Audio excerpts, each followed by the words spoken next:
Halo guys, jadi malam ini aku mau bikin video. Videonya ini berbeda dengan video biasanya. Jadi aku mau seperti sharing-sharing cerita sama temanku melalui Zoom, karena sekarang kan emang lagi social distancing. Jadi emang aku kerjaannya juga cuman ke rumah sakit dan pulang, nggak kemana-mana sama sekali. Jadi aku mau bikin kali ini collab dengan temanku melalui Zoom.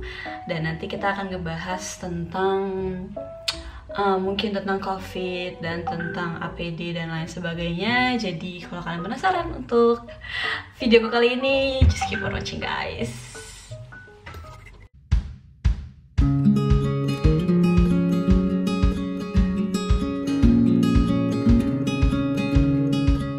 Halo guys, jadi di vlog kali ini ada yang berbeda nih. Ada yang berbeda nih, gue mau nyoba pertama kalinya bikin vlog biar kayak orang-orang yang zaman sekarang yang via Zoom gitu. Ini susah banget lah gue nyari cara nge-screen videonya aja, gue bingung, gue gak ngerti kan gaptek. Akhirnya bisa, dan bisa menyocokin juga nih jadwal gue dan jadwal dokter Fajar nih. Dan tujuan gue bikin ini, kita bikin ini adalah karena dari kemarin udah sharing-sharing tentang keadaan yang zaman sekarang gini. Terus kayaknya dari hasil sharing-sharing kita pengen mengedukasi masyarakat, jadilah kita mau bikin video ini. Cuman karena kita nggak memungkinkan untuk ketemu, karena kebetulan Fajar di Jawa Timur sana, aku di Jawa Tengah, jadi via Zoom karena kita tetap harus social distancing. Sebenarnya Fajar ini teman lama gue, teman basket nih, anak basket juga dia. Terus ternyata dipertemukan lagi ketika udah sama-sama, gue udah di koas dan Fajar juga udah jadi dokter. Jadi kita kepikiran untuk bikin vlog ini. So enjoy guys. Gimana? Sibuk apa nih Jar berarti Jar? Jadi ya perkenalkan dulu ya, gue Fajar Fikri, baru banget gue lulus. Gue sekarang lagi kerja atau internship ya di kota di Jawa Timur. Lagi di apa nih, IGD, puskes atau apa Jar? Gue lagi di ruangan sama poli. Wah, sama dong kayak gue. Iya, bisa sama ya? Bisa sama ya? Jadi gue juga kebetulan lagi di RS UNS. Seperti yang kalian tahu kan, vlog kemarin sebenarnya aku di puskesmas. Cuman kemarin tuh sempet diisolasi 14 hari guys, karena emang ada pasien PDP. Akhirnya singkat cerita dipindah tugaskan ke RS UNS. Dan sekarang pas banget sama kayak Fajar, aku lagi di ruangan juga, lagi di Bangsal. Dan tadi pagi habis dari rumah sakit juga nih gue. Lo berarti habis praktik juga tadi pagi Jar? Habis poli bedah gue tadi. Berarti Jar lo kesehariannya sibuk apa nih? Ya poli sih, biasanya pagi itu kan ada poli ya, poli penyakit dalam, poli bedah, tergantung ada jadwalnya gitu. Terus juga jaga malam juga masih gue jaga malam, jaga ruangan.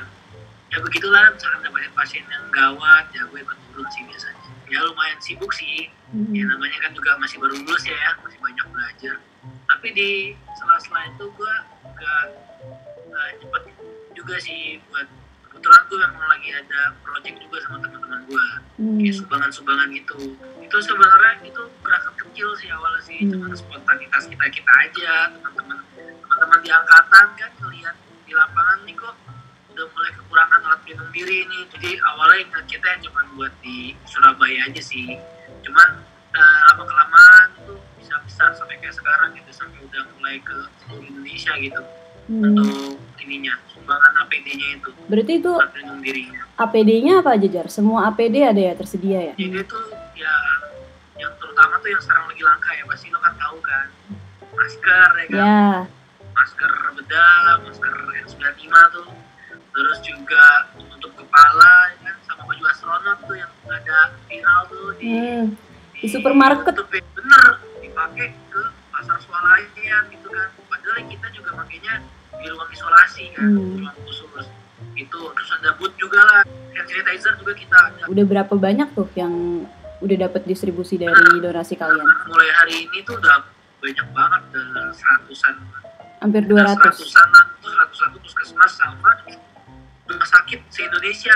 Jadi kita udah, awalnya kan kita cuma Surabaya, Jawa Timur kan, sekarang udah mulai ke Jawa Tengah, Jawa Barat, Sumatera, Sulawesi, Kalimantan, Maluku. Udah di luar Pulau Jawa pun udah sampai ya? Udah sampai luar Pulau Jawa. Mungkin gue nggak bisa cerita detail di sini ya, nanti mungkin teman-temannya nanti bisa cek Instagramnya langsung aja. IKFK 2013. Oke, nanti gue taruh. Di mana? Ya. Bawa nih. Oke. Jadi intinya adalah sebenarnya awalnya maunya cuma di daerah Jawa Timur aja, karena kalian ngelihat di rumah sakit kalian dulu koas ya, rumah sakit koas kalian gak sih tuh? Rumah sakit koas kalian RSUD-nya kekurangan.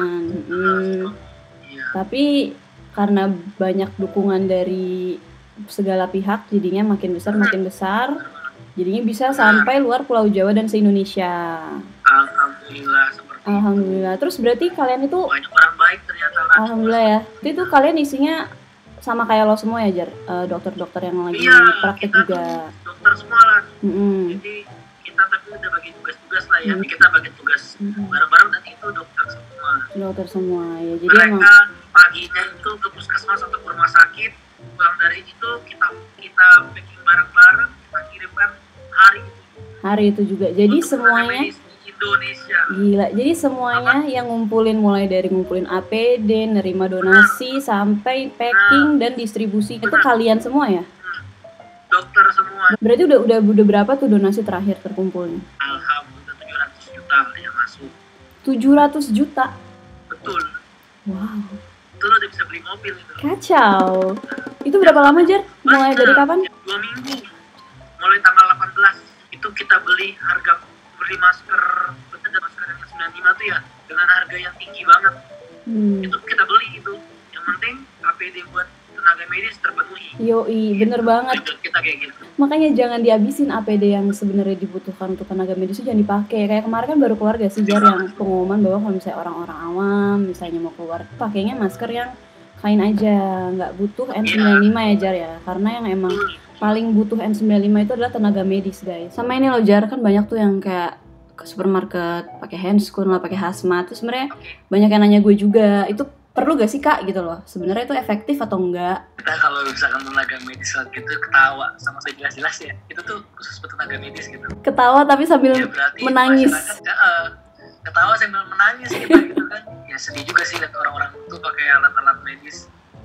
Tapi jadinya dampaknya tuh ke kita juga, gitu, kekurangan usaha kita dari APD gara-gara itu. Padahal sebenarnya nggak butuh, kalian nggak butuh pakai handscoon, apalagi pakai hazmat untuk ke tempat-tempat keramaian gitu, ke supermarket. Yang perlu adalah apa, Pak Dokter? Cuci tangan aja, cuci tangan sebelum makan, setelah makan, terus juga sebelum lu misalkan memegang mata, memegang hidung, memegang mulut. Itu aja sebenarnya, virusnya nggak akan masuk lewat tangan lo, nggak akan masuk. Virusnya itu masuknya lewat saluran pernapasan. Setuju banget. Sama itu, intinya kan sempet tuh orang sampai ngeborong hand sanitizer lah, bener-bener hand sanitizer di mana-mana habis. Sebenarnya tuh lebih efektifan pakai sabun dan air mengalir, guys. Jadi nggak usah ketakutan kalau kalian itu kehabisan hand sanitizer. Selagi masih ada air dan sabun, lebih baik pakai air dan sabun. Apalagi kan kita lagi social distancing nih. Kalau misalnya lagi di rumah, pasti ada air dan sabun dong, lebih efektif, lebih gampang. Jadi nggak usah ketakutan borong hand sanitizer tuh, nggak usah. Karena kalau di rumah sakit tuh justru butuh banget hand sanitizer kan. Kayak misalnya bisa dari satu pasien ke pasien lain, itu kita nggak sempat untuk cuci tangan, misalnya dari ruang A ke ruang B gitu kan, misalnya visit gitu. Nah itu yang dibutuhkan oleh dokter adalah hand sanitizer. Karena sambil kita jalan, seret-seret sambil gini tuh, efisiensi waktunya tuh butuh banget. Jadi kalau kalian cuci tangan aja dengan air dan sabun, it's enough, more than enough malah. Jadi nggak usah diborong-borong semuanya. Dan pokoknya kayaknya yang terpenting sekarang itu udah di rumah aja gak sih, Jar? Udah, kalau misalnya pun kalian pergi, itu malah bawa penyakit banget gak sih, Jar? Gue aja nggak berani. Gue aja kalau misalnya dulu ada 3 hari lah, 4 hari libur gitu, itu pasti gue pulangkan ke Jakarta.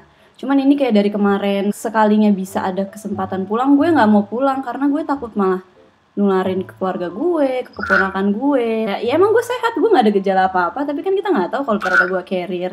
Jadi kayak jangan egois lah, jangan cuma mentang-mentang kita tuh nggak ada gejala, tapi pikirin juga orang yang ada di sekitar kita yang malah dia bisa lebih rentan gitu loh, orang tua, lebih bahaya gitu loh kena virus ini. Jadi intinya adalah, sebenarnya inti dari video ini kita kayak mau edukasi social distancing di rumah aja. Dan kita juga pengen ngasih gambaran ke kalian gimana sih sebenarnya dari dokternya langsung gimana keadaan di rumah sakit yang ternyata tuh harus masih kekurangan APD, masih harus pakai jas hujan. Sedangkan kita lihat di sosial media itu Malah orang pakai hazmat yang aduh, lo kalau ngeliat hazmat kayak Benar. harta karun banget gak sih, Jar? Lo kemarin sempet kan Jar pakai hazmat tuh? Gue belum pernah sih sejujurnya, gue belum pernah pakai hazmat. Waktu lo gimana tuh? Jangan sampai pakai. Oke. Jangan sampai pakai kalau bisa ya. Iya. Jadi menurut gue tuh panas banget, panas sesek. Makanya gue bingung sama tuh orang di supermarket. Gue dia betah gitu kan, pakai Google, pakai masker, pakai hazmat, pakai. Aduh. Padahal ternyata aslinya tuh nggak enak guys. Jadi nggak usah coba-coba karena nggak enak ya Jar ya. Nggak nyaman banget. Lo liat gak sih Jar yang kemarin gue sempat baca di Indonesia itu case fatality rate-nya, angka kematiannya di tenaga medis tuh tertinggi di dunia. Benar. Bener, sempat baca juga gak sih lo itu? Sampai benar. Sampai Dahlan Iskan pun sempat ngomong juga tuh kan. Indonesia yang tertinggi tenaga medis yang meninggal. Kayak bayangin kalau semua tenaga medisnya makin lama makin habis, terus gimana? Siapa yang mau merawat orang-orang yang sakit itu gitu? Tahu ya Allah, semoga nggak ada lagi yang kena. Tenaga medisnya habis, siapa yang merawat tenaga medis itu? Makanya emang butuh banget APD. Makanya Fajar juga dan teman-temannya bikin gerakan donasi itu benar-benar itu keren banget sih. Gue juga ngikutin banget kan dari awal mereka bikin gerakan itu tuh emang udah berpengaruh banget ke seluruh Indonesia guys. Mungkin nggak cuma dari timnya Fajar, banyak juga dari tim-tim yang lain. Mungkin bukan dari dokter juga, mungkin dari influencer atau orang-orang biasa yang bukan tenaga medis pun. Kita udah tahu banyak banget nih orang-orang yang sebenarnya peduli, yang baik. Nah, jadi kayak semoga orang-orang baiknya makin bertambah dan juga orang-orang juga makin aware lah ya, kayak ya udah men ini udah bukan main-main lagi. Ini berarti lo tadi pagi habis dari rumah sakit atau gimana, Jar? Iya, tadi pagi gue habis jaga poli bedah gue. Oh, bedah. Itu juga gue udah mulai pakai APD juga tuh tadi, pakai masker, pakai face shield ya. Udah mulai gitu juga. Kalau gue tadi pagi habis dari rumah sakit juga, terus begitu besok gue jaga lagi. Lo jaga lagi kapan, Jar? Jaga lagi gue ya mungkin sekitar 2 hari lagi. Oke, jadi sambil nunggu lo jaga.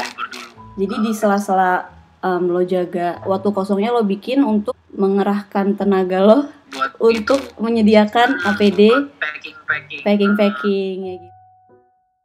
Nah, intinya adalah sebenarnya kita pengen buat sharing ke kalian, pengen edukasi kalian bahwa nggak perlu pakai APD yang sebenarnya harusnya ditujukan ke tenaga medis, biar tenaga medis bisa bekerja dengan maksimal ya Jar ya, tanpa tertular, biar nggak makin banyak lagi nih korban-korban, terutama tenaga medis yang gugur lagi, semoga nggak ada lagi. Biar tenaga medis bisa bekerja dengan maksimal. Bersama kita harus social distancing ya. Semoga dari podcast random yang agak santai ini bisa tersampaikan ya inti dari sosialisasi dan edukasi ini. Keluhan kita lah ya. Iya. Ya sebenarnya emang kayak gini sih. Pasti setiap lo kayak ke rumah sakit, ngobrol sama temen lo juga dokter, atau bahkan ngobrol sama perawat gitu, emang akhir-akhir ini tuh highlight-nya tuh, headline-nya tuh ini masalah kekurangan APD. Nah, itu tuh permasalahan banget. Makanya di sini gue sama Fajar gemes banget, pengen banget ngedukasi kalian, kita semua untuk bisa pintar-pintar lah dalam memilih APD dan semua-muanya. Mungkin ada closing statement lagi gak, Dokter Fajar? Ya mungkin ini pesan buat masyarakat ya. Selain tinggal di rumah kalian tuh harus jaga daya tahan tubuh. Dengan apa jaganya? Makan makanan yang bergizi, makan buah-buahan, istirahat yang cukup, tidur 8 jam minimal ya, 8 jam sehari, dan maksimal 10 jam, jangan lebih dari itu. Terus juga minum vitamin. Terus yang paling penting nih, mengelola stres. Stres itu gimana kan? Kalian habis putus sama pacar galau. Jangan galau dulu lah sekarang. Ini bukan saatnya kalian galau. Makin kalian galau, daya tahan tubuh kalian turun, kalian bisa kena COVID. Jadi sekarang saatnya kalian bahagia. Bahagia aja ya. Sekarang di rumah. Iya. Bahagia kalian di rumah, bareng sama ibu, bapak, adik, kakak. Ya itulah saatnya kalian sharing-sharing kebahagiaan dengan keluarga di rumah. Bener banget. Kayak Dokter Fajar nih. Itulah pesan dari Dokter Fajar sendiri bahagia apa enggak nih berarti nih? Bahagia sih. Alhamdulillah. Bisa menolong banyak itu adalah suatu kebahagiaan bagi gue. Iya, benar. Bisa membagikan APD ke teman-teman tenaga medis yang kesulitan, itu obatnya gue gitu. Makanya gue mungkin nanti tahu lah ya, udah lihat juga kan IG gue sama IG JKP Owner ya, kita emang benar gencar banget Yaitu karena kita mencari kebahagiaan, karena obatnya kita di sana. Iya, Semakin kita bahagia, semakin daya tahan tubuh kita meningkat, semakin juga kita bisa terbebaskan. melawan COVID. Yes, Itulah. kita harus melawan bersama-sama guys. Bebas dari COVID. Semua each and every one of you tuh bisa banget bantu kita semua untuk melawan ini dengan cara social distancing dan menjaga imun dan semua yang tadi udah disampaikan guys. Jadi tapi jangan panik, bener ya Jar, jangan panik Gak banget. perlu polisi-polisi. Benar. Terus Paling gak perlu tuh polisi-polisi musir-musir tuh, kalian yang punya hajatan ikan rame-rame polisi yang nongkrong-nongkrong diusir. Gak perlu lah, kan udah pada besar ya kan, pada rata-rata anak SMA, anak kuliah. Ya udah kita dari inisiatif kita sendiri aja di rumah aja tuh. Nah, kalian lebih baik di rumah aja. Mungkin kalian yang lagi mau persiapan buat masuk FK nih kan, yang viewer-viewernya nanti mungkin bisa fokus buat belajar, buat persiapan ke kedokteran. yes. Bisa masuk FKUNS atau FKUNES. Wah, bener banget tuh. Fakultas kedokteran terbaik di Indonesia. Wah. Jadi kayak segitu dulu ya guys, semoga bermanfaat. Maaf banget kalau ada kurang-kurangnya. Semoga yang ingin disampaikan bisa tersampaikan dan bisa enjoy, dan tetap social distancing, tetap di rumah aja. Kalau misalnya bosen-bosen bisa lihat-lihat vlog-vlog gue yang sebelumnya ya guys. Asik. Siap Kalandi. Oke guys. Kalau lagi bosan tuh biasa lihat vlognya Kalandi sih. Oh iya gitu. Kalau lagi bosan pakai Kalandi. Oke, thank you semuanya. Thank you, dadah. Jangan lupa juga di follow di Instagramnya @fajarfikri dan gue Exalanti. Oke guys, see you, bye bye.